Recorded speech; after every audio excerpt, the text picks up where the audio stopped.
The garage door slammed shut. The deadbolt clicked into place. And Caroline Ashford realized her husband had just locked her outside. In December, in Connecticut, 8 months pregnant. The temperature was 32 degrees. She had no phone, no blanket, no way out. Her millionaire husband's voice came through the door, cold as the winter air. Sleep out there and remember what nothing feels like. But Preston Ashford made one fatal mistake that night. He forgot who her father was. Harrison Whitmore, billionaire, empire builder, and a man who had been waiting 3 years for his daughter to call. Don't ever What happened cross next would me destroy again, the Ashford Carolyn. family completely. Do you hear Expose me? secrets buried for decades, and reveal a trail of missing women that no one saw coming. This is a story of betrayal, survival, and the most satisfying revenge you'll ever hear. Stay with me until the end. Trust me, you don't want to miss how this unfolds. The garage door groaned shut, and Carolyn heard the deadbolt slide home from the outside. She stood frozen in the darkness. Complete, suffocating darkness. Her hand found the wall, cold concrete against her palm. Her breath came fast and shallow, each exhale creating a cloud of vapor she couldn't see, but could feel against her own face. Preston? Her voice cracked. She pounded on the door connecting to the house. The solid wood didn't budge. Preston, please, open the door. His footsteps approached from the other side. She heard them stop, heard him breathing. Then his voice came through, muffled but clear. Cold, controlled. The voice he used when he wanted her to understand exactly how much trouble she was in. You want to act like you don't appreciate what I provide? Sleep out there and remember what nothing feels like. Caroline's heart slammed against her ribs. I'm pregnant, Preston. 8 months pregnant. It's December. The baby should have thought about that before you embarrassed me in front of the Hendersons. I didn't embarrass you. I just said I missed my work. That's all I said. You made me look like a husband who doesn't provide for his wife, who doesn't make her happy. His voice hardened further. I give you everything, Caroline.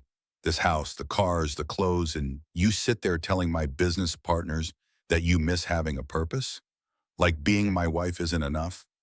That's not what I meant. I don't care what you meant. I care what you said. And what you said was ungrateful, disrespectful, and humiliating. She heard his footsteps retreating. Panic seized her throat. Preston, wait, please. I'm sorry. I'll apologize to the Hendersons. I'll do whatever you want.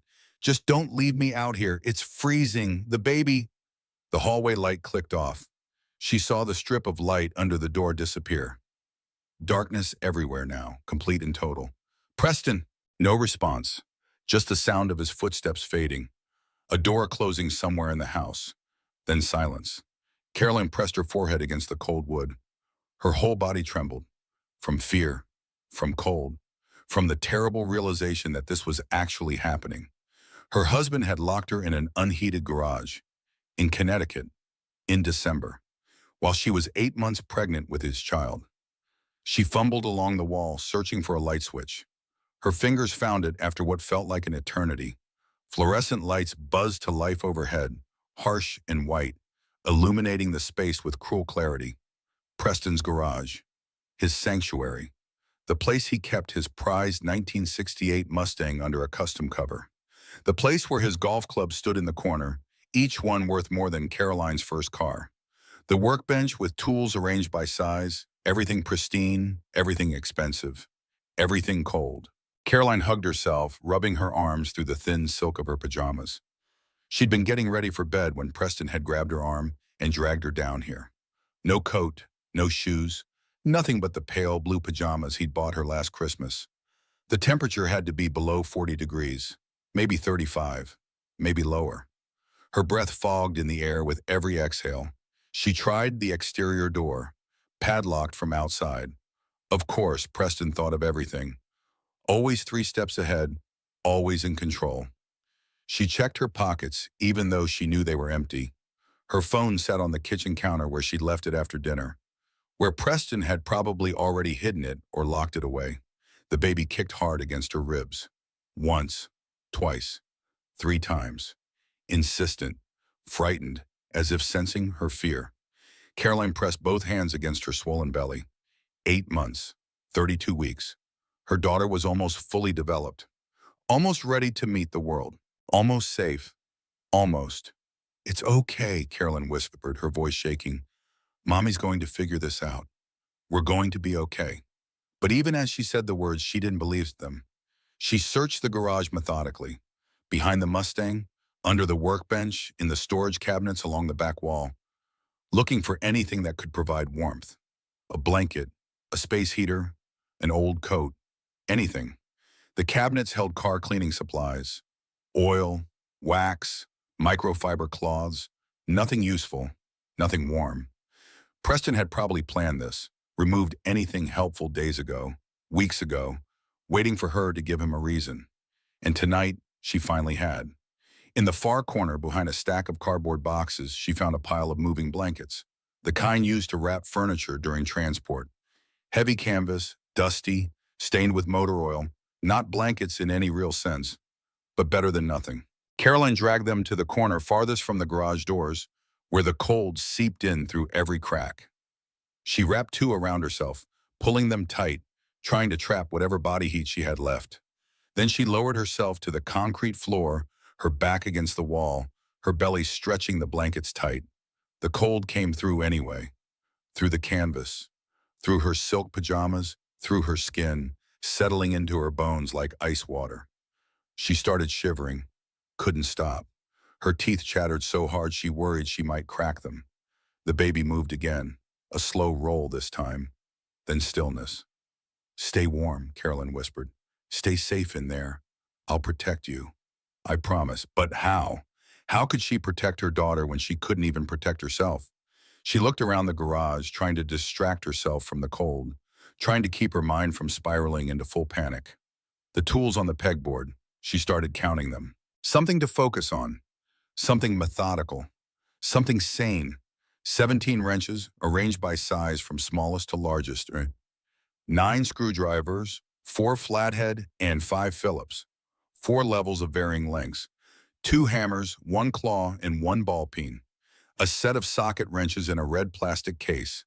A cordless drill on its charging station. She counted them twice, then 3 times, then lost track and started over. The fluorescent lights hummed overhead, a constant droning sound that seemed to grow louder in the silence. Outside, she could hear the wind picking up.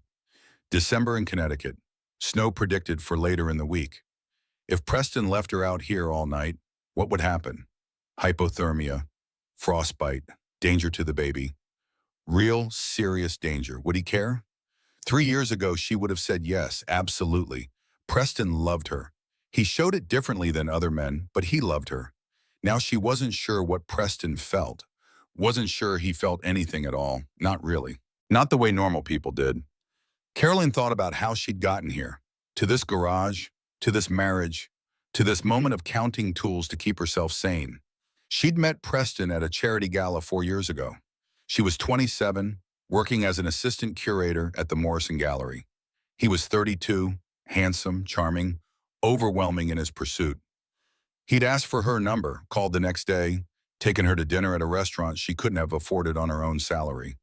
The courtship had been a whirlwind, flowers every week, weekend trips to Newport and the Hamptons. His attention had been intoxicating.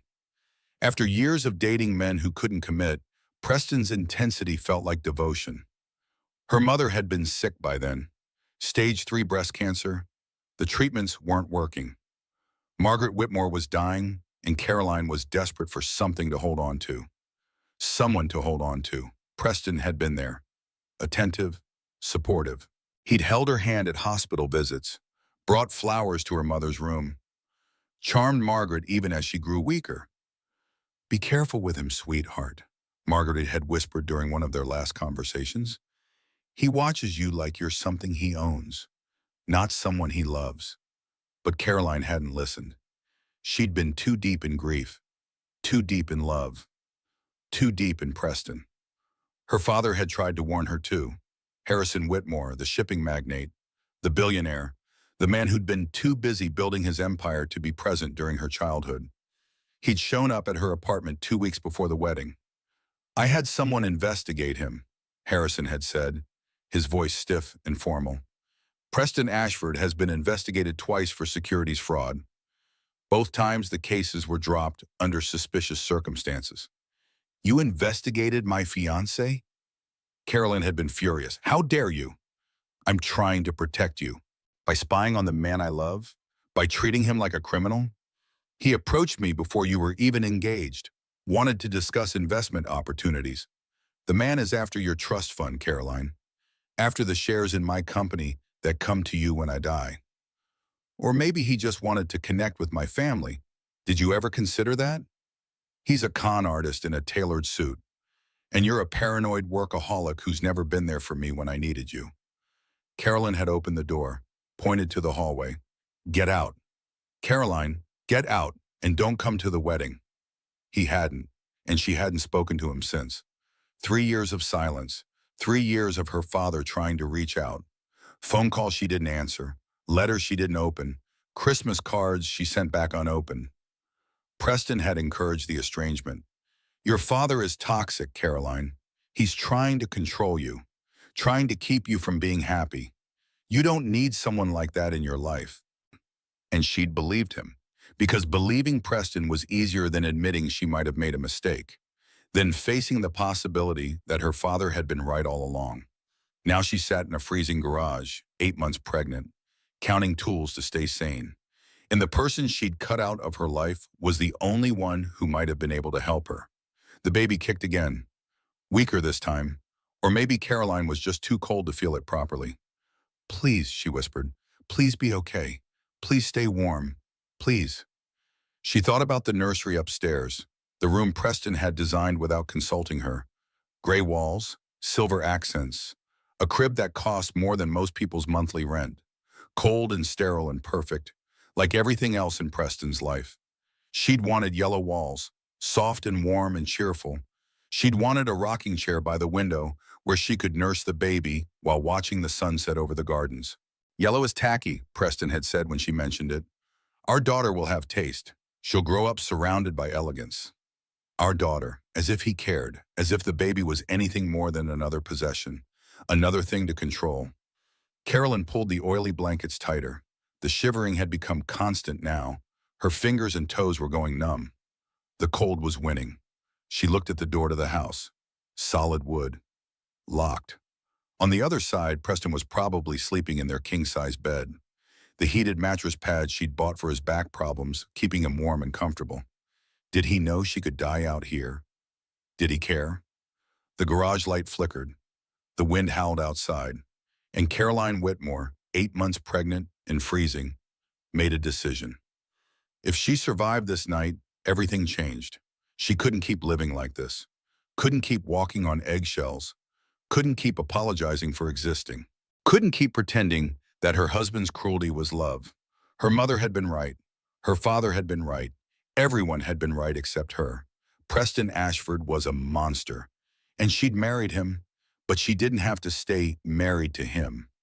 Carolyn pressed her hand against her belly, felt her daughter move, weak but present, still alive, still fighting. I'm going to get us out of here, she whispered. I promise. Whatever it takes, however long it takes, I'm going to get us out. The wind howled, the lights flickered, the cold pressed in from every direction. But something had shifted in Carolyn's eyes. Something hard, something determined, something that looked a lot like steel. She started counting again. Not the tools this time, not the ways she was trapped. She counted the reasons she had to live, to fight, to survive. Her daughter. That was reason 1, and reason 2, and reason 3 through infinity. The baby kicked again, stronger this time, insistent. I know, Carolyn whispered. I hear you, I understand. She looked at the garage door, at the walls of her prison, at the life she'd let Preston build around her like a cage. Tomorrow she would start planning her escape. But first, she had to survive the night. 6 hours later, the garage door opened. Gray morning light spilled in, harsh and accusing. Preston stood in the doorway in his cashmere robe, a cup of coffee steaming in his hand. He looked at her like she was a piece of furniture he'd forgotten to put away. An inconvenience. A mess that needed cleaning. Don't be dramatic, Caroline. He sipped his coffee. Casual. unbothered. It wasn't that cold. You could have gotten in the car. She stared at him from the corner where she'd spent the night. Her body ached. Her fingers were blue. She couldn't feel her toes at all. The moving blankets had done almost nothing against the cold. "The keys are inside," she said. Her voice was hoarse, barely a whisper. And the garage door was locked. Preston shrugged. "You could have figured something out. You're resourceful when you want to be." He stepped aside, gesturing for her to come in. An invitation. Or maybe just impatience. He had things to do today. Places to be. She was taking up his time. Carolyn tried to stand. Her legs buckled. She caught herself against the wall, dizzy and weak. "For God's sake," Preston's voice carried irritation, not concern. "Don't make a scene. The staff will be arriving soon." She stumbled toward the door, toward warmth, toward the house that had never felt like home, but at least had heating. The warmth hit her like a wave when she crossed the threshold. She nearly collapsed against the kitchen island, her numb fingers gripping the cold marble. Preston was already walking away, already checking his phone, already moving on to more important things. "Clean yourself up," he said over his shoulder. "The Hendersons are coming back for drinks this evening. I need you presentable. I need to see a doctor." The words came out broken, desperate. "The baby hasn't moved in hours. Preston, something could be wrong." He paused, turned. For a moment, something flickered across his face. Concern, maybe, or just calculation. Weighing the risk of a dead baby against the inconvenience of a hospital visit. "You're being hysterical," he said finally. "Babies sleep. It's what they do. Take a hot shower. Drink some tea. You'll be fine." "Preston, I have meetings this morning." He was already walking toward the stairs. "We'll discuss this later if you're still concerned." And then he was gone. Up the stairs, into the shower, singing, she realized with horror. Actually singing, some old song from the 80s, as if he hadn't locked his pregnant wife in a freezing garage 6 hours ago. Carolyn stood alone in the kitchen, shivering despite the warmth, her vision blurred with tears she refused to let fall. She made herself move, one foot in front of the other, down the hallway, up the stairs, into the master bathroom. She turned on the shower as hot as it would go and stood under the spray until the numbness in her extremities turned to burning pain. Her fingers came back first, then her toes. The feeling returned in waves of agony, like being stabbed with 1,000 tiny needles. But the baby still wasn't moving. Caroline pressed her hands against her belly, talked to her daughter, begged her to kick, to roll, to do anything. Nothing. 18 minutes under the scalding water. Nothing. Then finally at minute 19 she felt it. A kick. Weak but there. Then another. Stronger. Then a roll that made her whole belly shift. Carolyn sobbed with relief, slid down the shower wall and sat on the tile floor, letting the hot water pound against her back while she cried. "Thank you," she whispered. "Thank you for being okay. Thank you for fighting." The baby kicked again, hard this time. As if to say, "I'm here, I'm alive, but you need to get us out of here." Caroline stayed in the shower until the water ran cold. Then she dried off, wrapped herself in her robe, and sat on the edge of the bed she shared with Preston. Her phone sat on the nightstand. Preston must have put it there sometime during the night, a gesture that might have seemed kind if she didn't know better. He wanted her to see the missed calls, 14 of them, all from Brooke, her best friend, her former best friend, the woman Preston had systematically cut out of Caroline's life over the past 3 years. "She's toxic," he'd say whenever Brooke called, "jealous of what we have, trying to poison you against me. She's been my friend since college. And she's never liked me, never given me a chance. Do you really want someone in your life who doesn't support your marriage?" The arguments had worn her down. The isolation had crept in slowly. First, she stopped returning Brooke's calls immediately. Then she started declining lunch dates. Then she stopped initiating contact altogether. Brooke had kept trying, kept calling, kept texting, even when Caroline went weeks without responding. "I'm here when you're ready," her last text had said. 3 months ago, "Whatever's going on, I love you, that doesn't change." Caroline stared at her phone, at Brooke's name, at the 14 missed calls from someone who still cared despite being pushed away for 3 years. She should call back, should tell Brooke everything, should ask for help. But what would she say? My husband locked me in a garage? She could already hear how crazy it sounded, could already imagine the disbelief, the questions, the judgment, and Preston would find out. Preston always found out. He had ways of knowing things, ways of watching her. The phone went back on the nightstand. The call went unreturned. The opportunity slipped away. Caroline got dressed, did her hair, applied makeup to cover the dark circles under her eyes, became the woman Preston expected her to be. But something had changed, something fundamental. The fear was still there, the uncertainty, the decades of conditioning that made her doubt her own perceptions. But underneath all of that, something new was growing. Anger. At 3:30 in the afternoon, while Preston was at his office and the house staff was busy with preparations for the evening's guests, Carolyn went into her husband's study. She'd never done this before. Never violated his private space. He'd made it clear from the beginning that his study was off limits. His sanctuary. The one room in the house where she wasn't welcome.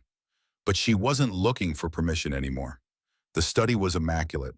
Mahogany desk, leather chair, built-in bookshelves filled with first editions he'd never read.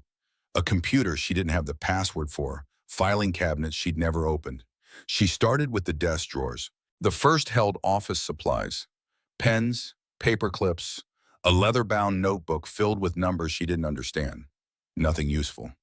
The second drawer was locked. Carolyn hesitated. If she forced it open, Preston would know, would punish her, would make last night look like a mild inconvenience. But if she didn't look, she might never know the truth. Might spend the rest of her life married to a man whose secrets could destroy her. She found a letter opener in the first drawer, slid it into the gap between the drawer and the frame, wiggled it until she heard a click. The drawer slid open. Inside, she found a phone. Rose gold case. Not Preston's usual black. She pressed the home button, expecting a password screen. The phone unlocked immediately. No security at all. He'd never expected anyone to find it. The Messages app showed one contact, Amber, with a heart emoji after the name. Caroline's stomach dropped, but she kept reading. The text went back 18 months, longer than she'd been pregnant, longer than she'd suspected anything was wrong. Can't wait to see you tonight, baby. The hotel suite is perfect, just like you. How's our little man doing? Our little man. Caroline scrolled faster now, found photos, ultrasound images, a baby boy growing inside another woman. She found the text that shattered everything. Don't worry, baby. Once I divorce her after your son is born, everything will be ours. The house, the money, the life. She's just the practice wife. The one I needed to get through my 30s. You're the real thing. Practice wife. The words blurred. Caroline blinked, and tears spilled down her cheeks. She kept scrolling, found more photos. A woman, young, maybe 28, blonde, beautiful, and pregnant, very pregnant. Due date circled on a calendar. March 15th, the same due date as Caroline. Her husband had 2 pregnant women, 2 babies due on the same day, and plans to throw Caroline away like garbage once the children were born. She photographed everything, every text, every image, every incriminating word. Her hands shook so badly she had to retake several shots. Then she put the phone back exactly where she'd found it, closed the drawer, left the study as if she'd never been there. In the hallway, she pressed her back against the wall and slid down to the floor. The Persian carpet was soft against her legs. The house was silent except for the distant sound of the kitchen staff preparing for the evening. Practice wife. She said it out loud, tasted the poison of it on her tongue. I'm not crazy. Her voice was barely a whisper. I knew something was wrong. I felt it. For months, maybe longer. The baby kicked, strong, insistent. I know, Carolyn whispered. I know we have to leave. But how? Where do we go? Who do we trust? The answer came to her slowly, rising up from the place where she'd buried it 3 years ago. Her father, Harrison Whitmore, the man she'd cut out of her life, the man who'd tried to warn her, the man who probably hated her now for choosing Preston over him, but also the man with resources, connections. Power. The only person in the world who might be able to help her escape. Caroline looked at her phone. At the contact she'd never deleted despite 3 years of silence. Dad. Her thumb hovered over the call button. Her heart pounded so hard she could feel it in her throat. What would she say? How could she explain? Hi, Daddy. You were right about everything. I'm sorry I didn't listen. Please come save me. It sounded pathetic, weak, exactly like the woman Preston had turned her into. But it was also true. And sometimes the truth was all you had. Caroline pressed the button. The phone rang. Once, twice, 3 times. She almost hung up, almost talked herself out of it. 4 rings, then, Caroline? Her father's voice cracked on her name. Harrison Whitmore, who commanded boardrooms and intimidated competitors, whose voice never wavered in negotiations worth billions. That voice cracked. For her. Daddy, she started crying, couldn't stop. Daddy, I need help. I need your help. I don't know what to do. A pause, just breathing on the other end. Then, where are you right now? Are you safe? I'm at the house. Preston is at work. I found something. I found out. Don't say anything else on this phone. Not until we're sure it's secure. Her father's voice had shifted. Calm now, controlled. The voice of a man who solved problems. Can you get out of the house? I don't have access to any money. Preston controls everything. I don't even have a car in my name. That doesn't matter. I'm sending someone. They'll be there tomorrow afternoon. Can you hold on until then? Tomorrow, 24 hours. The Hendersons tonight, acting normal, pretending everything was fine. Yes, Caroline said, I can hold on. Good. Listen to me carefully. Don't confront Preston. Don't let him know anything has changed. Act exactly the way you always act. Can you do that? I've been doing it for 3 years. A pause when her father spoke again. His voice was rough with emotion. I should have tried harder. Carolyn, after you stopped taking my calls, I should have found another way. You tried. I didn't want to listen. I should have made you listen. You're listening now. That's what matters. She heard him take a breath, steady himself. Tomorrow, my people will be there by 2 o'clock. Be ready to leave with nothing. Everything you need will be provided. Preston will fight back. He has lawyers, connections. So do I. Her father's voice hardened. And I've been waiting 3 years for this call. Do you think I haven't been preparing? Caroline didn't know what to say. I love you, sweetheart, Harrison said. I should have said it more often, should have shown it better, but I love you. I've always loved you, and no one hurts my daughter without consequences. Footsteps upstairs, the shower turning off. Preston, I have to go, Caroline whispered. Tomorrow, 2 o'clock. Be ready. She hung up, slid the phone into her pocket, stood on legs that trembled but held. Preston's footsteps in the hallway, coming closer. Caroline took a breath, arranged her face into the pleasant mask she'd worn for 3 years. The obedient wife, the grateful woman, the practice wife who didn't know she was practice. There you are. Preston appeared at the top of the stairs, hair wet from the shower, dressed in his casual Friday clothes. I was looking for you. I was just checking on the preparations for tonight. Her voice was steady, a miracle. The caterers have everything under control. Good. He came down the stairs, stopped in front of her, studied her face with those cold blue eyes. You look better? The hysteria has passed? Yes, you were right. I was overreacting. You usually are. He kissed her forehead, dismissive, possessive. I have some calls to make. I'll be in my study until the guests arrive.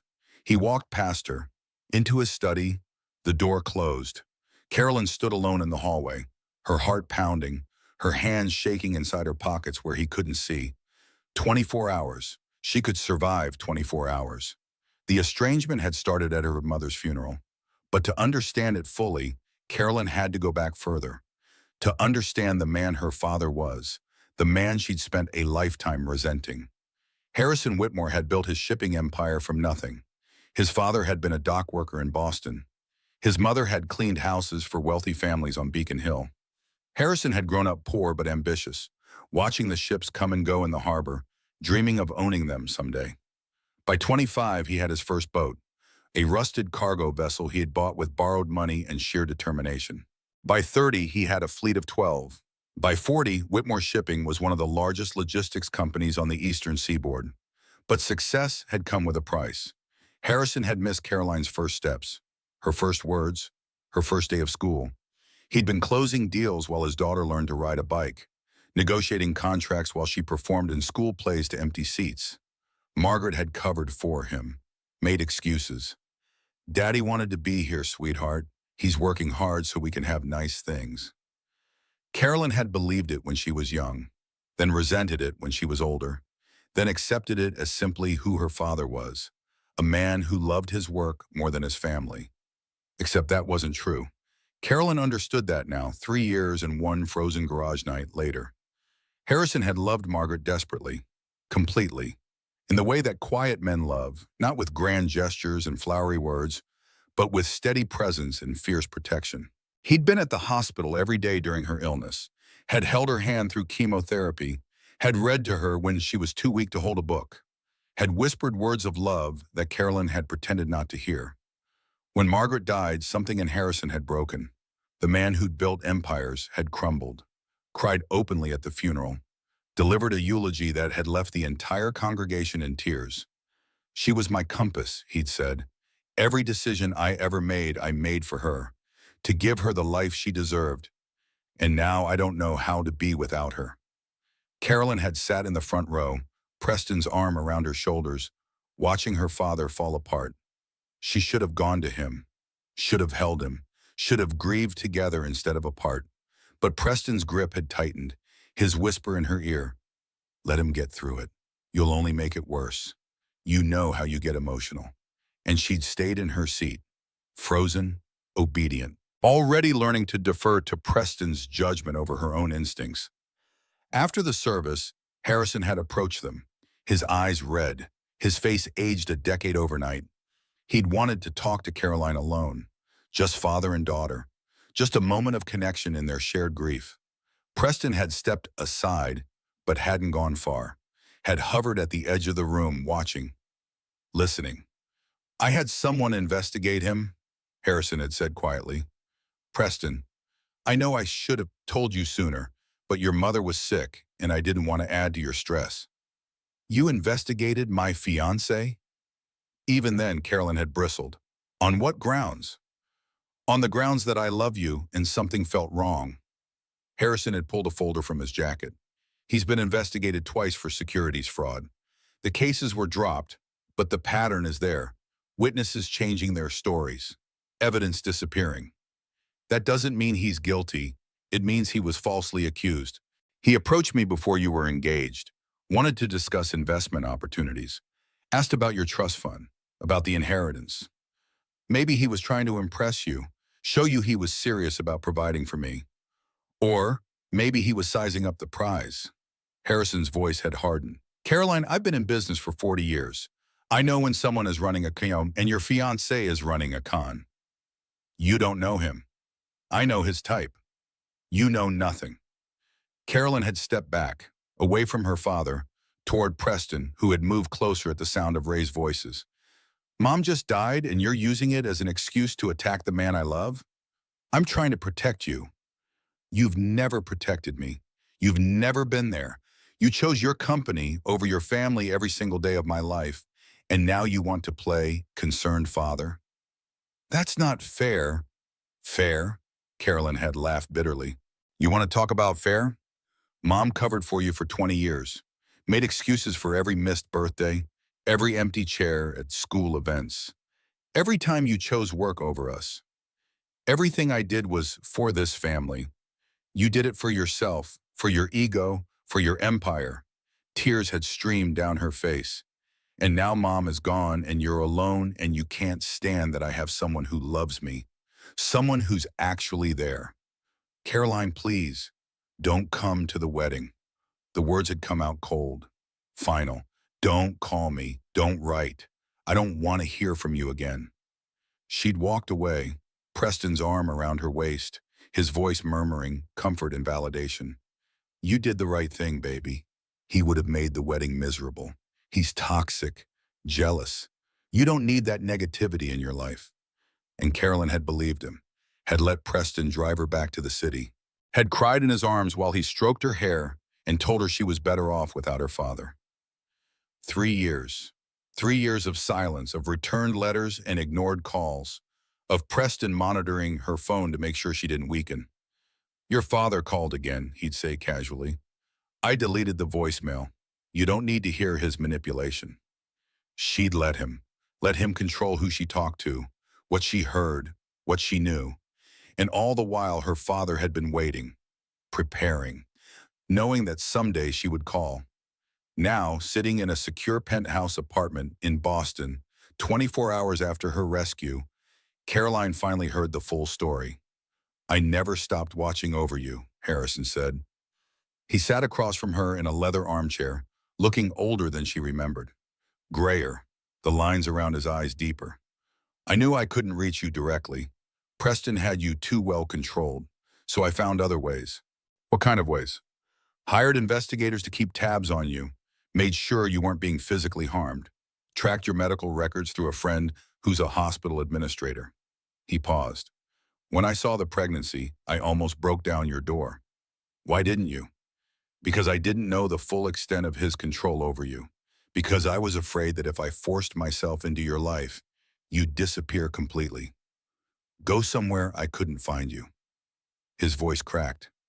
Because I had already lost your mother, and I couldn't bear to lose you too. Carolyn's eyes filled with tears. Daddy, I've been gathering evidence for 2 years, waiting for the day you were ready to leave, waiting for the call that finally came. He leaned forward. I have everything, Carolyn. Financial records, witness statements, documentation of his affairs, his fraud, his abuse. Affairs? Plural? Harrison's expression darkened. There have been others before Amber. We've identified 4 women who dated Preston before and during your marriage, all with similar stories. The charm, the control, the escalating cruelty. What happened to them? 2 signed NDAs, paid off in exchange for silence. One, Jennifer Walsh, gave us a written statement. He broke her arm during an argument. She didn't press charges because the family paid her medical bills and offered $50,000 to disappear. In the 4th, silence. Her name was Rachel Morrison, Harrison said finally. She dated Preston about 6 years ago. Her family filed a missing person report shortly after they broke up. The case was never solved. Caroline went cold. You think I don't know, I can't prove anything. But the timing is suspicious, and his mother made a large payment to a private security firm right around that time. Constance. She's been enabling him for decades, cleaning up his messes, protecting him from consequences. Harrison's jaw tightened. When we take Preston down, she's going with him. How? How do you take down a family with that much money and that many connections? With more money and better connections. Her father's smile was cold.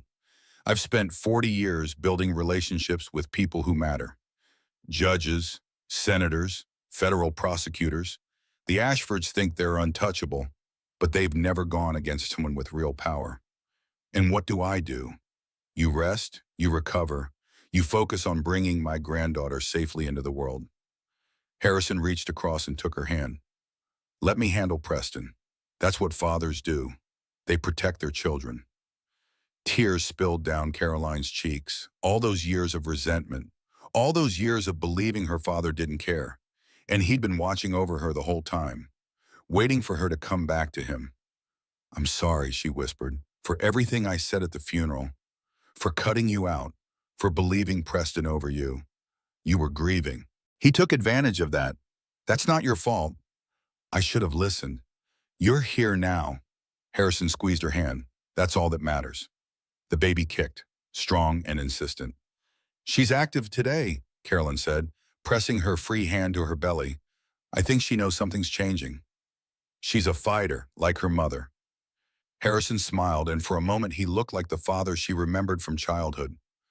Before the distance, before the silence, before the years of misunderstanding. Like her grandmother. Mom would have loved being a grandmother. She would have spoiled that baby rotten. Harrison's voice caught. She would have been so proud of you, Caroline, for surviving, for getting out, for being strong enough to ask for help. Caroline leaned forward and wrapped her arms around her father. The first time she'd hugged him since before her mother's diagnosis. The first time in over 5 years. He held her tight, his shoulders shaking with suppressed emotion. "I love you, Daddy," she whispered. "I love you too, sweetheart. More than you'll ever know." They stayed like that for a long moment, father and daughter, reconnected at last. Outside the penthouse windows, Boston spread out in the late afternoon light. A new city, a new beginning, a chance to become the woman she was always meant to be. The baby kicked again, as if to say, "I'm ready, let's do this." And for the first time in 3 years, Caroline Whitmore smiled. Really smiled. The war wasn't over. It was just beginning. But she wasn't fighting alone anymore. She had her father. She had the truth. And she had a daughter to protect. That was more than enough. The black SUVs arrived at exactly 2:15 in the afternoon, just as Harrison had promised. Carolyn watched from the bedroom window as 4 vehicles pulled into the circular driveway. Dark glass, government plates. Men in dark suits emerging with the practiced efficiency of people who did this kind of thing regularly. Her heart pounded. This was it. No going back after this. She'd spent the last 20 hours acting, playing the role of dutiful wife, smiling at the Hendersons, laughing at Preston's jokes, pretending that everything was normal. It had been the hardest performance of her life. Preston had been in an unusually good mood, solicitous even.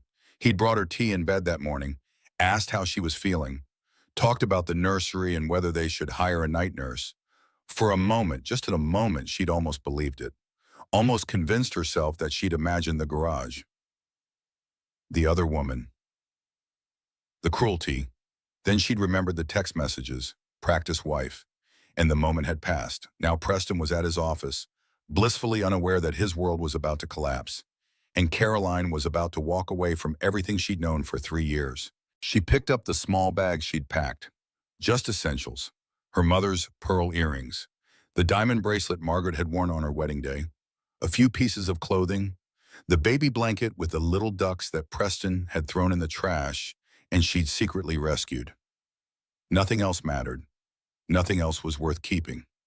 The doorbell rang. She heard Marta answer. Voices in the foyer. Carolyn descended the stairs slowly, one hand on the railing, the other on her belly. The security team waited below. 4 men in dark suits, professional, alert, ready for anything. And Bradley Marsh, her father's attorney, silver-haired and distinguished, with the calm demeanor of a man who'd handled worse situations than this. "Mrs. Ashford," Bradley nodded. "Are you ready?" "Almost." She looked around the foyer, the crystal chandelier, the imported marble floor, the fresh flowers that were replaced twice a week, all the trappings of a perfect life. "I need to say goodbye to someone first." She found Marta in the kitchen, pretending to inventory the pantry. The older woman's eyes were red as if she'd been crying. "You're leaving," Marta said. Not a question. "Yes." "Good." Marta set down her clipboard, crossed herself. "I have prayed for this day, Mrs. Ashford. Every night for 3 years." Carolyn blinked. "You knew?" "I see everything in this house. The locked doors, the mornings you come down with bruises you try to hide, the way you flinch when he raises his voice." Marta's voice dropped. "I have worked for families like this before. I know what happens behind closed doors. Why didn't you say anything? Who would believe a housekeeper?" Marta shook her head. "The rich protect their own. If I had spoken, I would have been fired. And then who would be here to witness, to remember?" She reached into her apron pocket and withdrew a small flash drive. "I have documented everything," she said quietly. "Photos, recordings, dates and times. For 3 years I have collected evidence." She pressed the drive into Caroline's hand. "For when you were ready to fight back." Caroline stared at the small device. A lifetime of abuse compressed onto a piece of plastic smaller than her thumb. "There were others," Marta continued, "before you. I saw them come and go, some left with money and silence, some left with less." Her dark eyes met Caroline's. "You are the first one strong enough to leave with the truth. Thank you, Marta. Caroline's voice broke. Thank you for seeing me, for waiting, for this. Go, Marta said gently. Go and don't look back. Build a good life for yourself and that baby. That is all the thanks I need. Carolyn hugged her, the first time she'd ever touched the woman who'd witnessed 3 years of her suffering in silence. Be careful, she whispered. When Preston finds out I'm gone, I know nothing. Marta pulled back, her face carefully neutral. I was cleaning. I saw nothing. I heard nothing. The men came and you left. That is all I know. Carolyn nodded, squeezed Marta's hands one last time, then walked back to the foyer, where Bradley and the security team waited. The drive out of the estate felt surreal. Carolyn sat in the back of the lead SUV, watching through tinted windows as the iron gates closed behind them, the gates that had kept her trapped for so long, that she'd been too afraid to walk through alone. They weren't scary anymore. They were just metal. The security guard beside her spoke into his earpiece. Package secured, en route to secondary location. ETA 40 minutes. Package. That's what she was now. Something to be protected, transported, kept safe. For the first time in 3 years, being objectified felt like a kindness. Her phone buzzed, a text from Brooke. Where are you? I called the house and Preston said you were sleeping. At 3 in the afternoon. Something's wrong, I can feel it. Please call me. Caroline stared at the message. Brooke had never stopped trying, never stopped reaching out, even when Caroline had pushed her away for years. She typed back, I'm safe. I'm leaving him. I'll call you tonight. I love you. The response came immediately. 3 words, followed by a string of emojis that made Caroline laugh for the first time in days. Finally, I love you too. Whatever you need, anything, I'm here. The SUV merged onto the highway. Connecticut fell away behind them. Ahead, Boston waited. A new city, a new life, a new beginning. Caroline's phone buzzed again. This time the sender made her blood run cold. Preston. Where are you? Her hands started shaking. Even now, after everything, that single message triggered a flood of fear. The instinct to apologize, to explain, to make it right.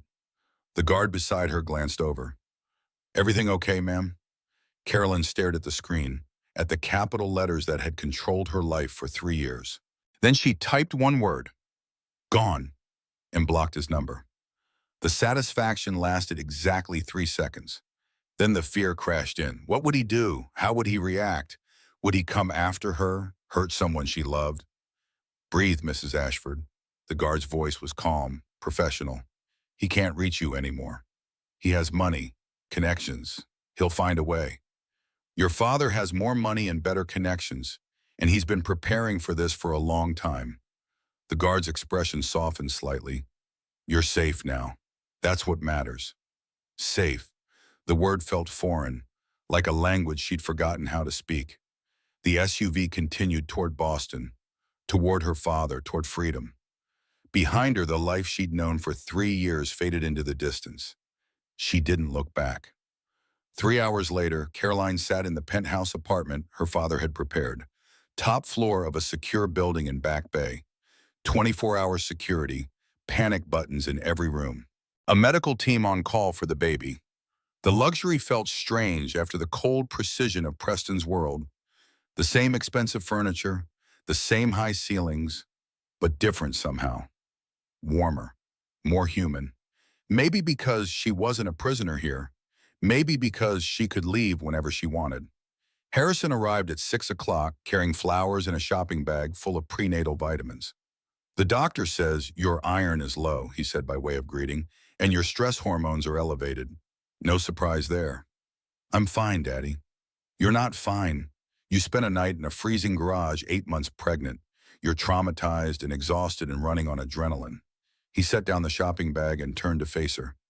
But you're alive, and you're here, and that's more than enough for now. Carolyn's eyes filled with tears. He's going to fight back. Preston, he won't let me go quietly. No, he won't. Harrison sat beside her on the couch. Bradley tells me his lawyers have already filed an emergency motion.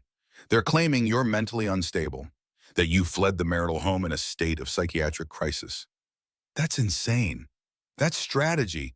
He's trying to establish a narrative before we can. Make you look like the villain so he can maintain control. What do?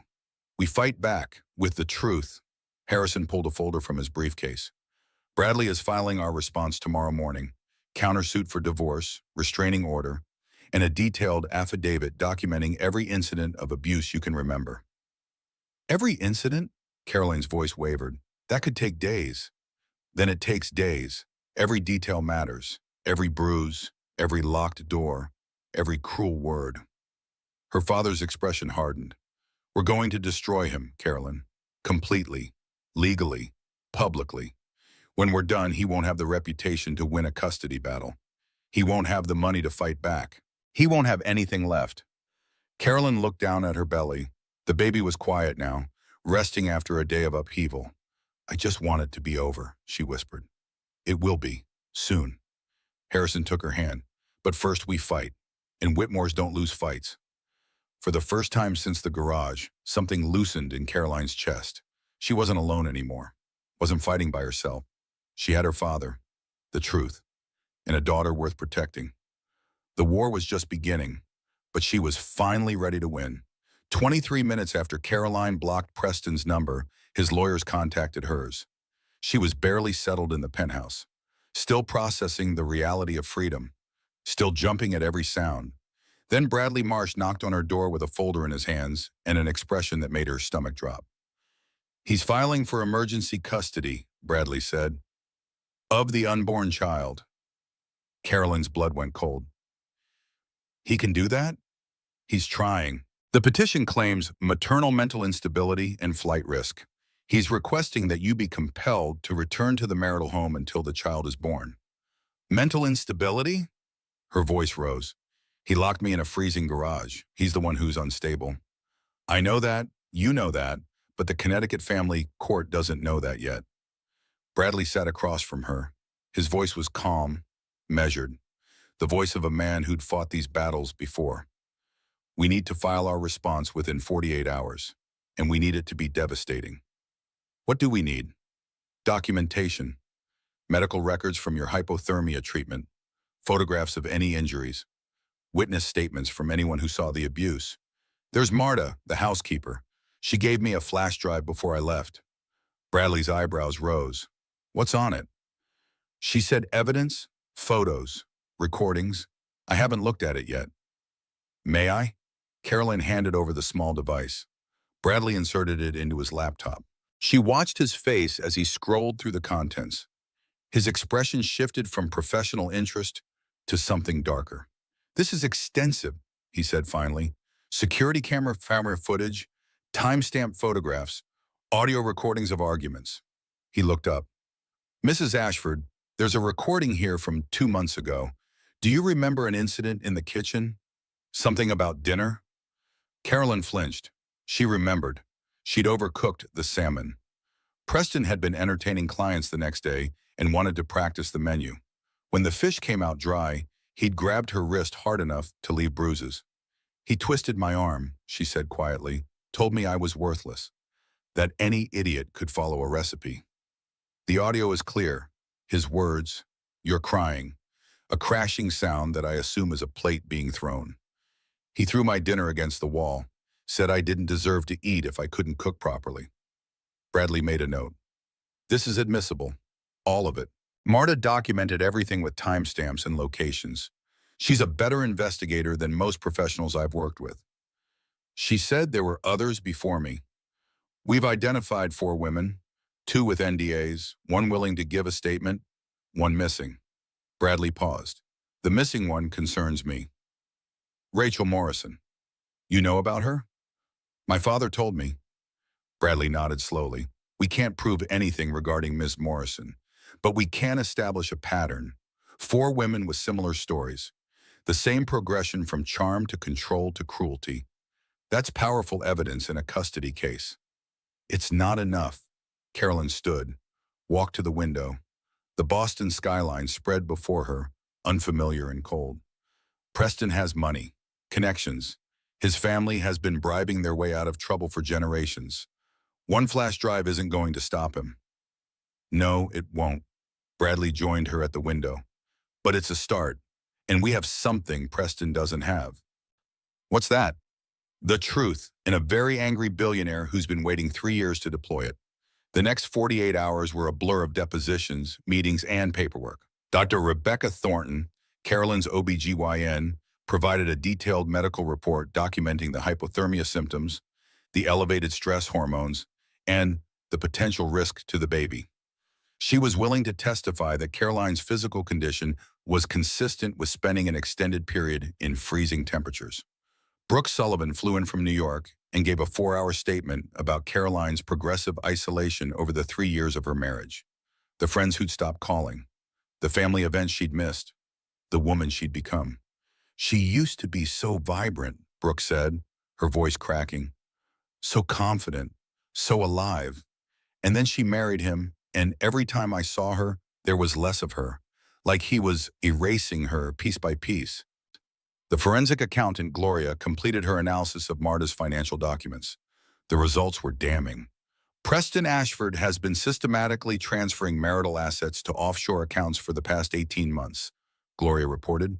Approximately $2.3 million in the past year alone, all hidden from Mrs. Ashford, all in anticipation of divorce. He was planning to leave her with nothing, Harrison said grimly. Worse than nothing. The prenuptial agreement your daughter signed contains a clause that awards all marital property to Mr. Ashford if the marriage ends due to wife's abandonment. He was setting her up. Can we fight the prenup? Under duress, possibly. But that's a longer battle. Gloria clicked to the next slide. What's more immediately actionable is this. The Ashford family's offshore holdings are connected to a shell company that's currently under SEC investigation. Caroline looked up sharply. What kind of investigation? Securities fraud, insider trading, the same charges that were dropped 5 years ago when the lead investigator conveniently retired. Gloria smiled coldly. Except this time, your father's people got to the new investigator first, and she's very motivated to see this case through. The pieces were coming together, slowly, painfully, but undeniably. On the afternoon of the second day, the intercom buzzed with an unexpected visitor. Constance Ashford, the security guard announced. She's requesting to speak with Mrs. Ashford. Carolyn's stomach dropped. Preston's mother, the woman who'd spent 3 years pretending not to see the bruises, who'd whispered, "That's just how he is, and marriage requires sacrifice." Should I send her away? Bradley asked. Carolyn hesitated. Logic said yes. Constance was the enemy, but something else, curiosity maybe, or the need to understand, said otherwise. Let her up. Constance Ashford entered the penthouse like she owned it. Fur coat, perfect makeup, the scent of Chanel No. 5 preceding her like a warning. She looked around the apartment with barely concealed contempt. As if slumming, as if Caroline's safety was an inconvenience. Caroline, her voice dripped manufactured concern.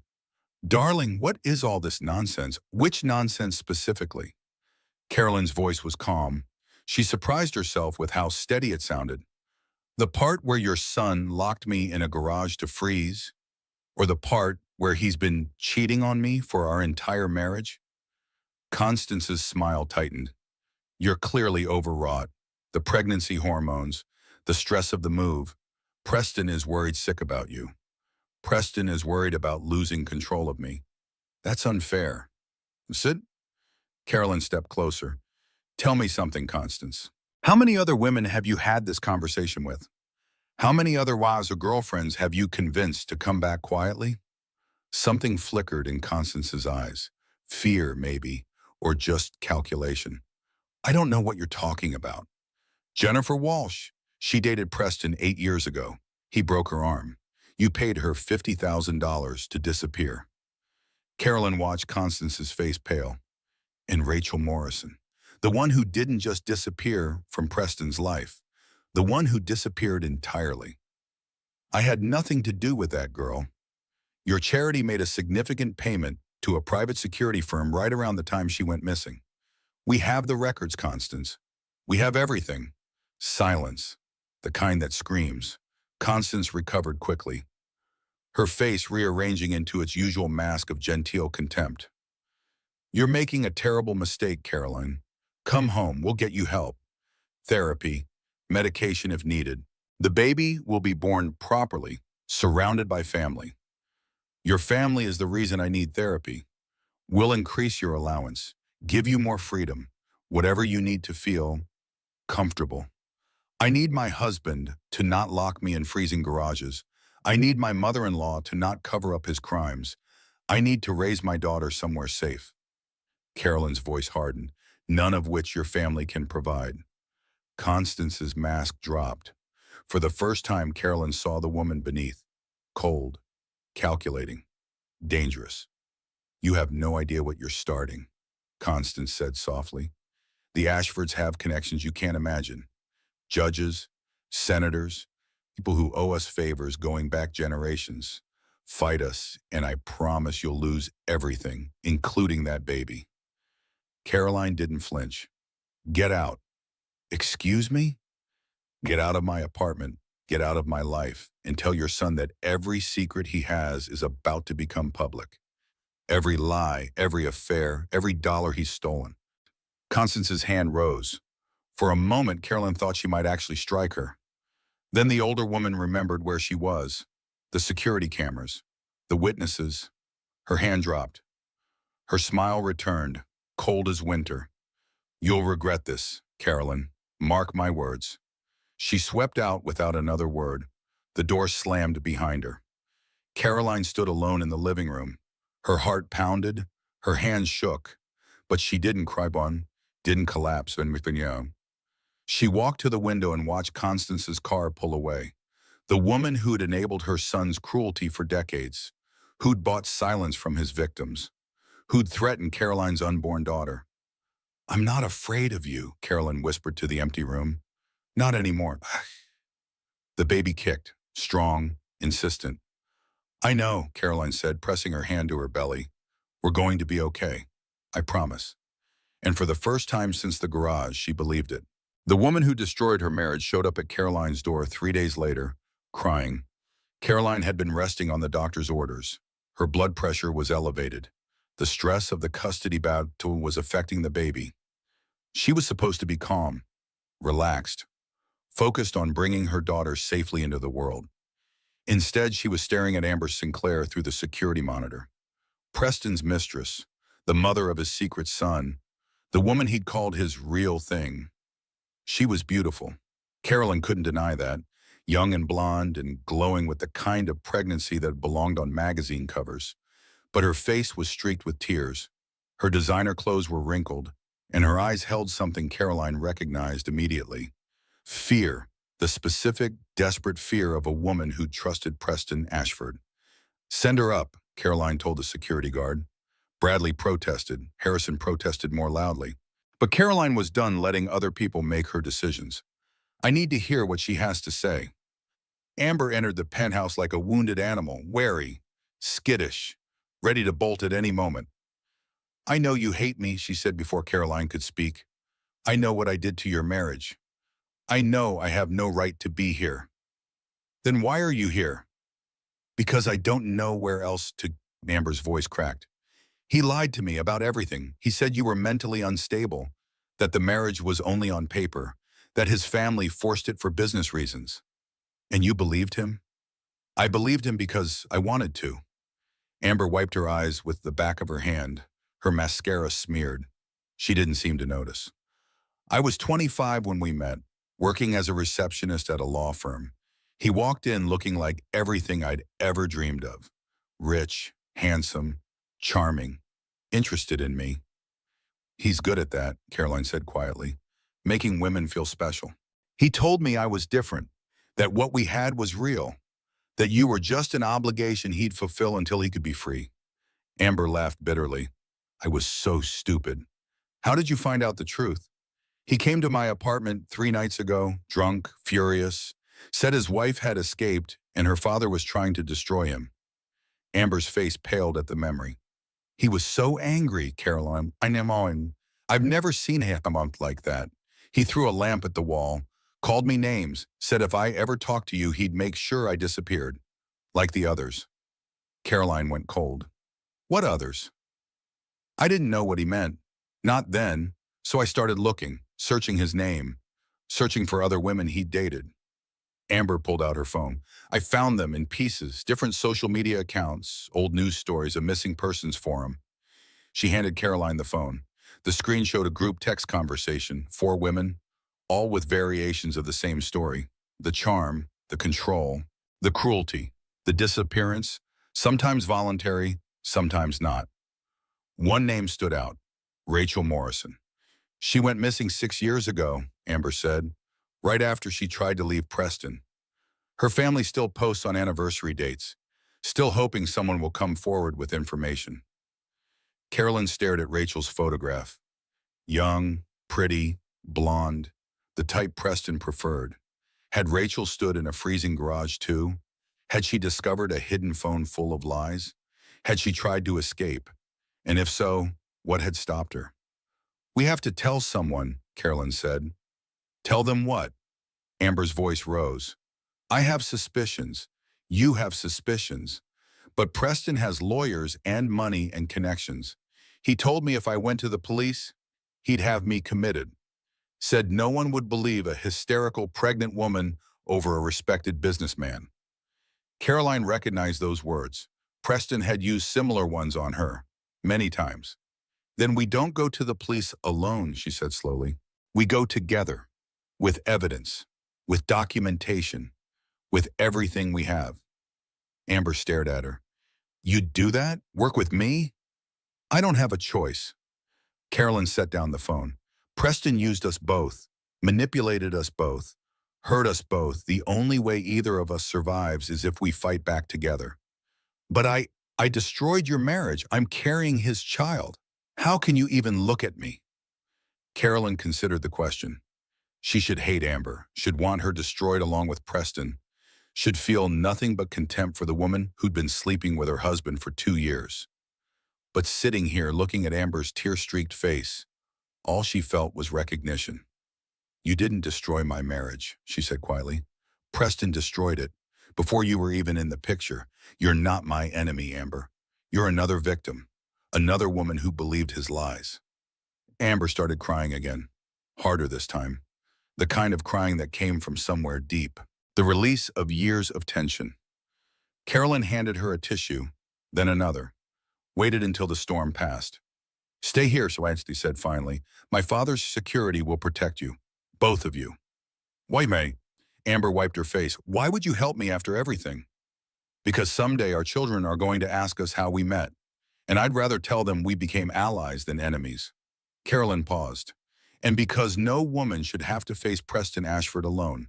I learned that the hard way. Amber stared at her for a long moment, then nodded slowly. Okay, she whispered. Okay, I'll stay, and I'll tell you everything I know. That night, after Amber had been settled in a guest room and the security team had been briefed, Caroline sat alone in her bedroom. The city lights of Boston sparkled outside her window.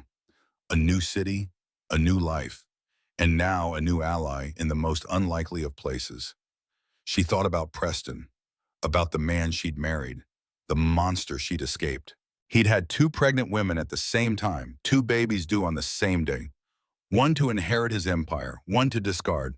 Caroline pressed her hand to her belly, felt her daughter move. You were never going to be discarded, she whispered. I would have died first. The baby kicked, strong, defiant, like mother, like daughter. The evidence kept mounting. Day after day, new revelations. Harrison's forensic team uncovered layers of fraud that went far beyond Preston's personal accounts. The Ashford family business was rotting from within. Embezzled funds, falsified records, bribes to federal investigators, a pattern of corruption stretching back decades. And at the center of it all, Constance Ashford. She's the real power, Gloria explained during one of their daily briefings. Preston learned everything from her, and the manipulation, the cover-ups, the systematic destruction of anyone who threatens the family. What about Douglas? Carolyn asked. Preston's father? Mostly uninvolved from what we can tell. His signature appears on some documents, but the strategic decisions all trace back to Constance. So he's just complicit? Passively, at least. He's been married to her for 43 years. He has to know something. Caroline thought about Douglas Ashford. Quiet, reserved, the kind of man who faded into the background at family events while his wife dominated the room. She'd always assumed he was simply weak. Now she wondered if there was more to the story. The custody battle intensified. Preston's lawyers filed motion after motion, demands for psychiatric evaluations, requests for mediation, attempts to have Caroline's evidence suppressed. Bradley countered every move, the medical records proving hypothermia, the security footage showing abuse, the testimony of 4 women describing the same pattern of behavior. And through it all, Caroline held herself together. Barely. The nightmares came every night now. Dreams of the garage, the cold, the darkness. Preston's voice through the door, cold and cruel. She'd wake up shaking, drenched in sweat, her hands reaching for her belly, desperate to feel the baby move. The baby always moved. Strong kicks, insistent rolls, as if to say, I'm here, I'm alive, don't give up. But giving up would have been so much easier. The breaking point came on a Tuesday afternoon. Caroline was reviewing documents in the penthouse study when Bradley arrived with news. Douglas Ashford wants to meet with you, he said, alone. Caroline froze. Preston's father? He reached out through intermediaries this morning, says he has information that could help our case. Information about Constance. It's a trap. Possibly, but my people vetted his communications. He seems genuinely afraid and genuinely remorseful. Remorseful for what? Standing by while his son abused women for 20 years? Maybe something worse. Bradley paused. He mentioned Rachel Morrison by name, said he knows what happened to her. The words hung in the air like a grenade. Where does he want to meet? Neutral ground, a hotel conference room downtown. I can have security sweep it beforehand. Multiple exit routes, panic buttons, the works. Carolyn should have said no, should have let Bradley handle it, should have stayed safe in her penthouse while other people fought her battles. But she needed to know, needed to hear the truth from someone who'd been there. Set it up. Douglas Ashford looked older than she remembered. Thinner, the confident businessman she'd met at family dinners had been replaced by a hollow shell of a man. He sat alone at the conference table when Caroline arrived. No lawyers, no family, just a 68-year-old man who looked like he hadn't slept in weeks. Thank you for coming, he said. His voice was rough, hesitant. I wasn't sure you would. I'm not sure I should have. Caroline sat across from him. Security guards waited outside the door. Panic buttons were hidden in her pocket and her sleeve. She was as safe as she could be. What do you want, Douglas? To help you. He met her eyes. To finally do the right thing. The right thing? You've stood by while your son abused women for decades. Your wife has been covering up his crimes since he was a teenager. Where was the right thing when Jennifer Walsh had her arm broken? Where was the right thing when I spent a night freezing in your son's garage? Douglas flinched at each accusation. Didn't defend himself. I was a coward, he said quietly. I've always been a coward. Constance has controlled this family since the day I married her. I told myself I was protecting Preston by looking the other way. Protecting the family name. The business. You were protecting yourself. Yes. The word came out like a confession. I was protecting myself from Constance. From the truth. From what I'd become. And now, what's changed? Douglas reached into his jacket. Caroline tensed, but he only withdrew an envelope. I have information, he said, about the financial fraud, the bribes, the shell companies, everything Constance has done to protect Preston over the years. We already have most of that. You don't have this. He slid the envelope across the table. Rachel Morrison, the girl who went missing 6 years ago. Carolyn's heart stopped. What about her? She tried to leave Preston. He couldn't accept it, couldn't accept rejection. He lost control. Douglas's voice dropped. Constance made a call to people who handle problems. I didn't ask questions. I didn't want to know the details. Are you saying your wife had that girl killed? I'm saying I don't know what happened to her, but I know Constance paid someone a significant sum right after Rachel disappeared. And I know there's a property in Vermont that Constance owns through a shell company. A property that's been empty for 6 years. The implications crashed over Caroline like a wave. Why are you telling me this? Why now? Douglas's eyes filled with tears, the first genuine emotion she'd ever seen from him. Because I watched my son turn into his mother. Watched him become the same cold, calculating predator she always was. And when I saw what he did to you, a pregnant woman, his own wife, I couldn't pretend anymore. You saw? I watched the security footage from that night, the night he locked you in the garage. Constance showed it to me, laughing.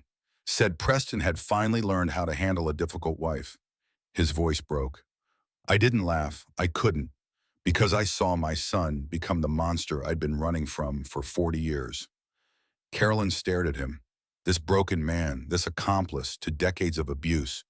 What do you want from me? I want to testify.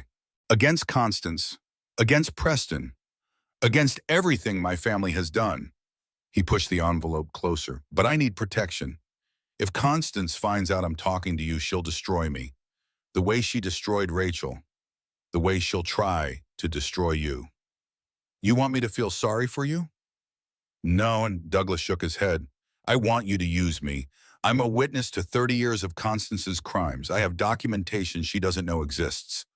I can help you bring down the entire family. In exchange for what? Immunity, a quiet divorce, a chance to disappear and spend whatever years I have left trying to live with what I've done. Carolyn looked at the envelope, at the man across from her, at the choice before her. Douglas Ashford was a coward, a collaborator, a man who'd looked the other way while his son hurt women again and again, but he was also a weapon, one she could use to end this war. I'll talk to my father, she said finally, and to Bradley. If your information checks out, we'll discuss protection. Thank you, Douglas slumped with relief. Thank you. Don't thank me yet. Carolyn stood. You're not doing this for me. You're doing it to save yourself. We both know that. She left without looking back, but she took the envelope with her. That night, alone in her bedroom, Caroline finally broke. The tears came in waves for herself, for Rachel, for every woman Preston had ever hurt, for the baby she was trying to protect and the world she was bringing that baby into. She cried until there was nothing left, until she was empty and exhausted and hollowed out. And then, when the tears finally stopped, something unexpected happened. She felt lighter. The weight she'd been carrying for 3 years, the secrets, the fear, the shame, it was finally lifting. Not gone entirely, but lighter. She pressed her hand to her belly, felt her daughter move. Almost there, she whispered. Almost free. The baby kicked in a response. Strong, determined, ready to fight. The Ashford Industries board meeting was scheduled for 9 in the morning on a Tuesday in late February. Preston arrived at 8:45, as always. Punctual, professional, confident in his control of the family empire. He didn't know that Harrison Whitmore's people had arrived at 8. Carolyn watched the scene unfold through a secure video link from the penthouse. Her father had offered to let her attend in person.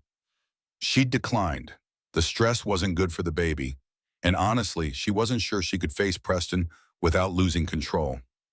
Better to watch from a distance, to see justice delivered without risking herself or her daughter.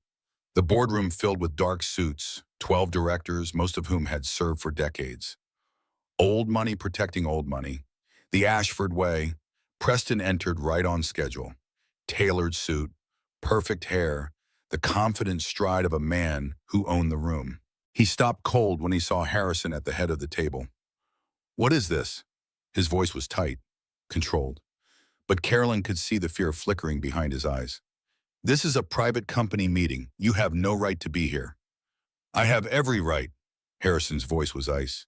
As a significant shareholder, 32% as of yesterday, thanks to some strategic purchases, I have the right to attend any board meeting I choose. That's impossible. Our shares aren't publicly traded. Your Aunt Millicent was delighted to sell her stake, as were 3 of your smaller shareholders. Seems not everyone in your family is happy with how things have been run.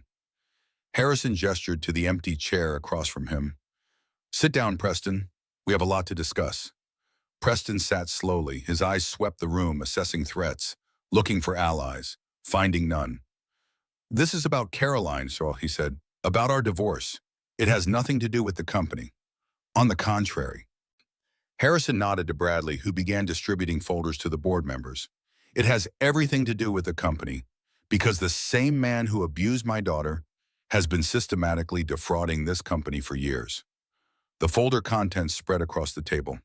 Financial records, transaction logs, wire transfer receipts. A paper trail that led straight to the Cayman Islands. Ashford Investments International, Bradley announced. A shell company registered seven years ago. Over that period, $47 million has been transferred from Ashford Industries through this entity. That's a legitimate holding company, Preston interrupted. Perfectly legal. The transactions were approved by your mother, who has signing authority. They were facilitated by documents bearing your signature. Bradley clicked to a screen behind him, showing scanned paperwork. Documents that our forensic analysts have determined were partially forged. Yeah. This is ridiculous.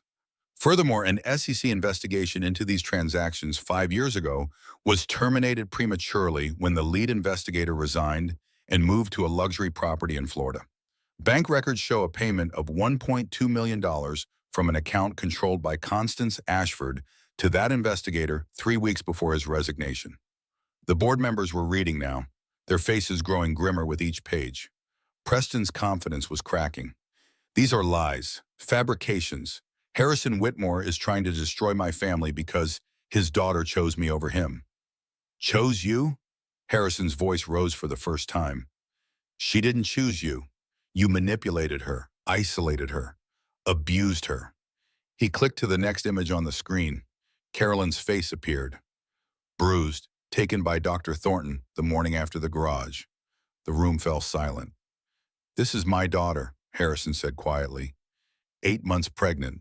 After spending a night locked in an unheated garage in December, the temperature was 32 degrees. She developed early-stage hypothermia. That's a private matter. Nothing about abuse is private. Harrison turned to the board. Preston Ashford locked his pregnant wife in a freezing garage because she mentioned missing her career during a dinner party. Because she embarrassed him. Because he could. Preston opened his mouth to respond. Nothing came out. We have additional documentation, Bradley continued. 4 women who dated Mr. Ashford before and during his marriage, all with similar stories of escalating control and abuse. One has provided a sworn statement describing how he broke her arm during an argument. They're lying. And then there's Rachel Morrison. Bradley clicked to a new image. A pretty blonde woman, smiling in what looked like a graduation photo. Ms. Morrison dated Mr. Ashford 6 years ago. She disappeared shortly after attempting to end the relationship. Her family has never stopped searching for her. I had nothing to do with that. We have testimony from a witness inside the Ashford family that connects Constance Ashford to a significant payment made right around the time of Ms. Morrison's disappearance. A payment to individuals known for making problems. Go away. The room exploded, board members shouting questions, Preston screaming denials. Security guards moving toward the door as voices rose. Harrison stood perfectly still through it all, watching, waiting. When the chaos subsided, he spoke again. I'm calling for an immediate vote, removal of Preston Ashford as CEO, freezing of his shares pending investigation, full cooperation with SEC and law enforcement inquiries. The vote was unanimous. Preston tried to speak, tried to threaten, tried to bluster his way out. Security escorted him from the building. Caroline watched through the video link as her husband, her former husband, she reminded herself, was led through the lobby in full view of the employees he'd once commanded. His face was white. His hands were shaking. He didn't look like a predator anymore. He looked like prey.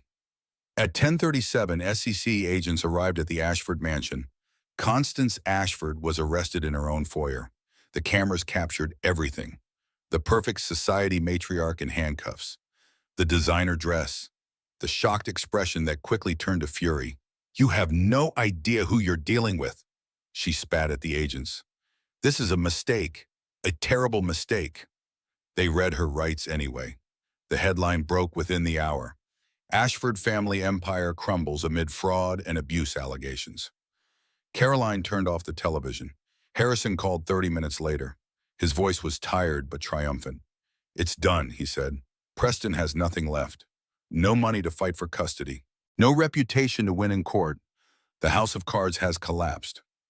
Carolyn should have felt victorious, vindicated, thrilled. Instead, she felt empty.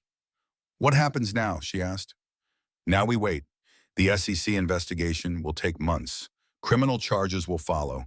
Preston and Constance will spend the next few years fighting for their freedom instead of fighting for your daughter." "And Rachel Morrison?" Silence on the line. "The FBI has opened an investigation based on Douglas's testimony. They're searching the Vermont property this week." "What do they expect to find?" "I don't know," Harrison admitted. "Maybe nothing. Maybe closure for her family." Caroline pressed her hand to her belly. The baby was quiet now, resting after a long day. "I thought I'd feel happy," she said. "I thought destroying him would make everything better." "It doesn't work that way, sweetheart. Justice doesn't erase pain. It just makes room for healing." "Is that what this is? Healing?" "It's a start." Her father's voice softened. "You're safe now. Your daughter is safe. That's what matters. The rest will come in time." Carolyn entered the call and walked to the window.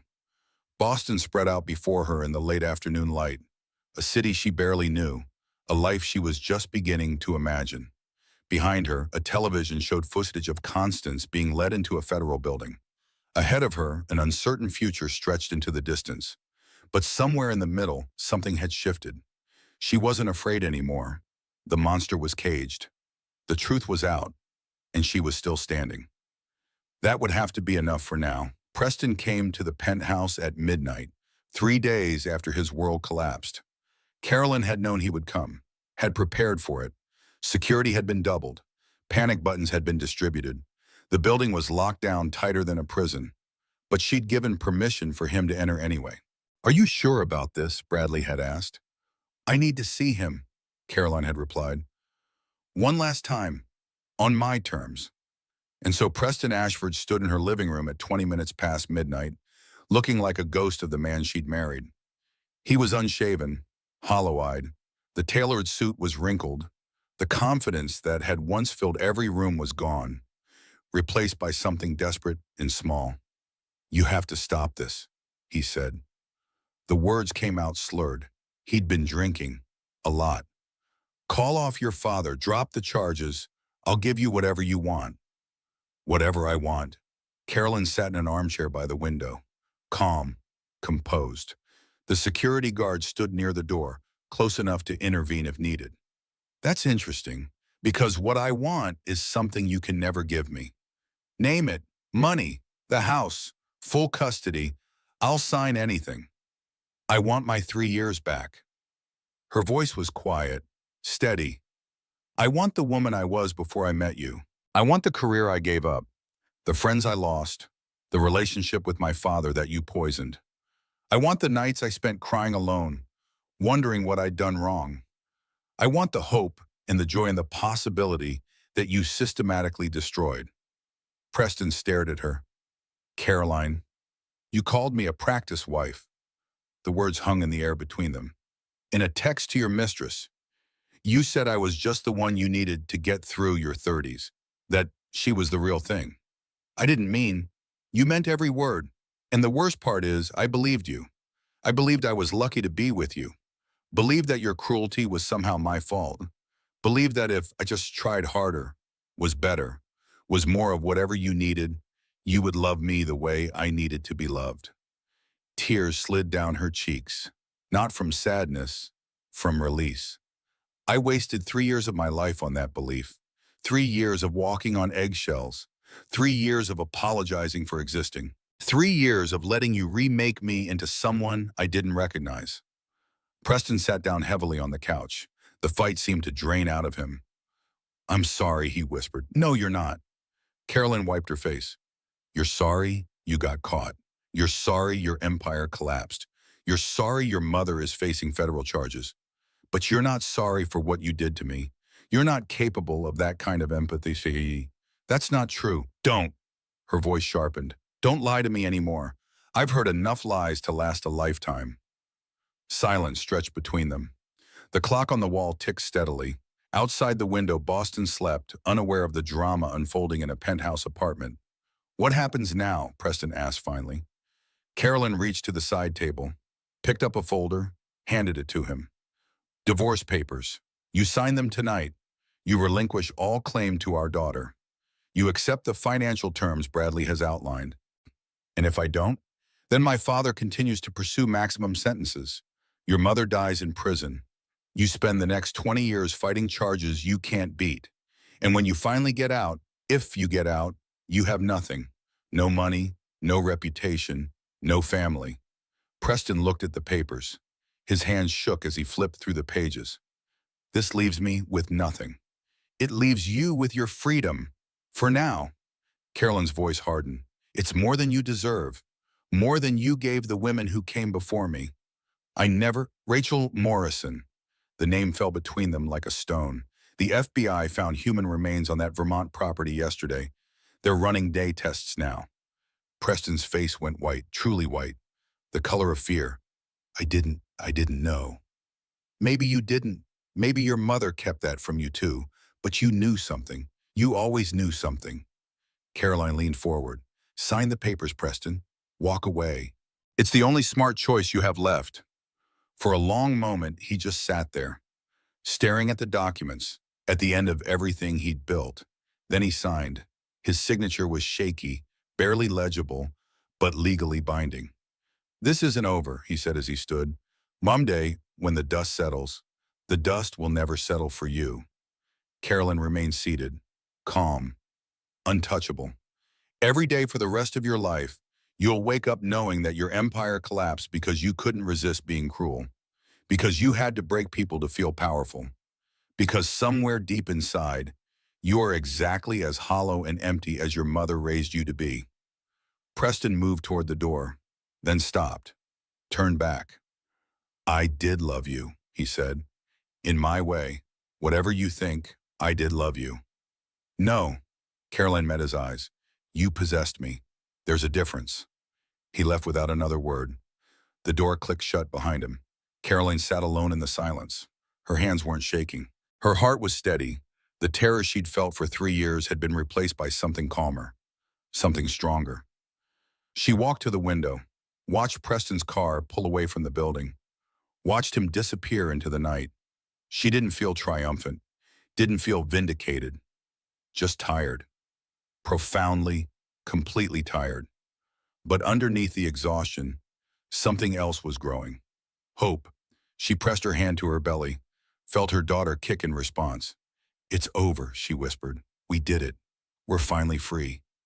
The baby kicked again, harder this time, insistent, as if to say, now the real work begins.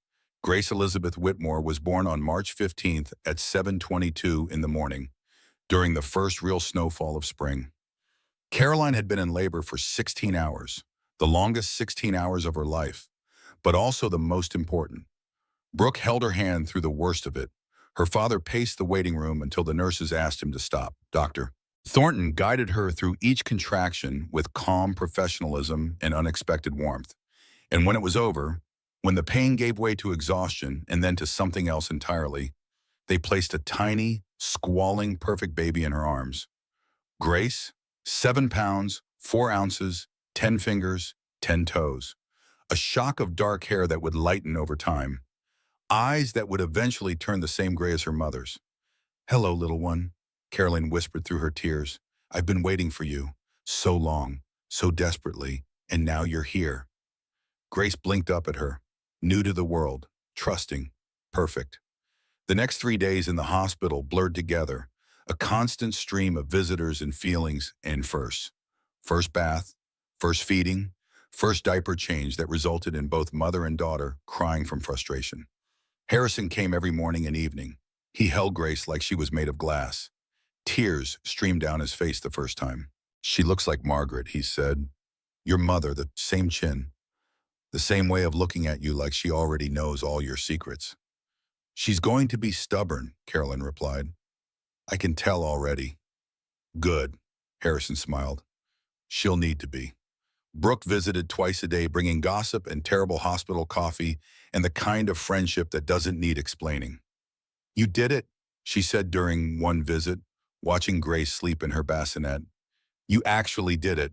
Got out, got free, had this beautiful baby. I had help. Everyone needs help sometimes. The important thing is you asked for it. Brooke squeezed her hand. I'm so proud of you, Care. So incredibly proud. Even Amber came, with her own son James tucked into a carrier against her chest. Born a week earlier, healthy and perfect, with dark hair like his mother and nothing of his father in his face. What do we tell them? Amber asked. When they're older? The truth, Carolyn said. Age-appropriate versions of it, that their biological father wasn't a good man, that we chose different paths for them. They'll have questions. Then we'll answer them. Together. The word surprised them both. Together. But it felt right. They weren't friends exactly. Maybe never would be, but they were allies, co-survivors, mothers doing their best with complicated circumstances.